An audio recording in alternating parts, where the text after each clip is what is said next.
നമസ്കാരം. ഫിഫ ലോകകപ്പിന് ഇന്ന് തുടക്കം. കിക്ക് ഓഫിന് മണിക്കൂറുകൾ മാത്രം.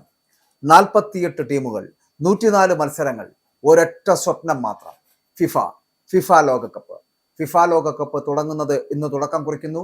കാൽപന്ത് കളിയുടെ സൗന്ദര്യം ഒട്ടും ചോർന്നു പോകാത്ത ആരാധക വൃന്ദത്തെ മുൾമുനയിൽ നിർത്തുന്ന ഇഷ്ടതാരങ്ങളുടെയും ഇഷ്ടപ്പെട്ട ടീമുകളുടെയും സ്വപ്ന മാമാങ്കത്തിനാണ് ഇന്ന് തിരശ്ശീല ഉയരുന്നത്.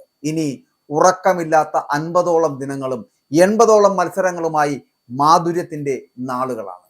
23ാമത് ഫിഫ ലോകകപ്പിന് ഇന്ന് തുടക്കം കുറിക്കുമ്പോൾ ഇന്ത്യൻ സമയം പുലർച്ചെ 12:30 മെക്സിക്കോയും ദക്ഷിണാഫ്രിക്കയും തമ്മിൽ ഏറ്റുമുട്ടുന്നു. 48 ടീമുകളുമായി ചരിത്രത്തിലെ ഏറ്റവും വലിയ ലോകകപ്പിനാണ് ഇത്തവണ കളമൊരുങ്ങുന്നത്. ആദ്യമായിട്ട് 3 രാജ്യങ്ങളിലായി നടക്കുന്ന ലോകകപ്പിന് അമേരിക്കയും മെക്സിക്കോയും കാനഡയും വേദിയാകുന്നു. ജൂൺ 12 മുതൽ ജൂലൈ 19 വരെ 16 സ്റ്റേഡിയങ്ങളിലായിട്ടാണ് മത്സരങ്ങൾ നടക്കുന്നത്. 32 പകരം 48 ടീമുകൾ കളത്തിലെത്തുന്നതോടെ 64 മത്സരങ്ങൾ ഉണ്ടായിരുന്നത് 104 മത്സരങ്ങളായി വരികയാണ്.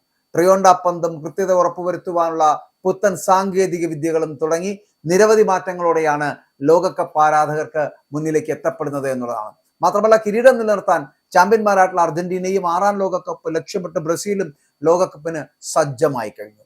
ക്രിസ്ത്യാനോ റൊണാൾഡോ എന്ന പടനായകനായിട്ട് കപ്പടിക്കാനാണ് പോർച്ചുഗൽ ഇറങ്ങുന്നത് തന്നെ. ലാമിൻ യമാലിന്റെ കരുത്തിൽ യൂറോപ്യൻ ചാമ്പ്യന്മാരായിട്ടുള്ള സ്പെയിനും കഴിഞ്ഞ 2 ലോകകപ്പുകളിലും ഫൈനൽ കളിച്ച എംബാപ്പയുടെ ഫ്രാൻസും പ്രൗഢ പാരമ്പര്യവുമായിട്ട് ജർമ്മനിയും അങ്ങനെ വമ്പന്മാരെല്ലാം തന്നെ തീപാറും പോരാട്ടത്തിന് ഒരുങ്ങിക്കഴിഞ്ഞു.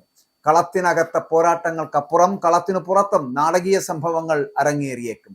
പശ്ചിമേഷ്യൻ സംഘർഷവും ട്രംപിന്റെ പിടിവാശിയും തുടങ്ങി നിരവധി പ്രതിഷേധങ്ങൾക്ക് മത്സരവേദികൾ ചിലപ്പോൾ സാക്ഷിയായേക്കാം. ഇതിഹാസങ്ങളുടെ വിടവാങ്ങലും പുതുനക്ഷത്രങ്ങളുടെ ഉദയവും ഒരേ വേദിയിൽ സംഗമിക്കുന്ന ലോകകപ്പ് ആവേശത്തിനായിട്ട് ഫുട്ബോൾ പ്രേമികൾ കാത്തിരിക്കുകയാണ്. ഫിഫ ലോകകപ്പിന്റെ തുടക്കം ഇന്നാണ്. കിക്ക് ഓഫിന് ഇനി മണിക്കൂറുകൾ മാത്രമാണ്.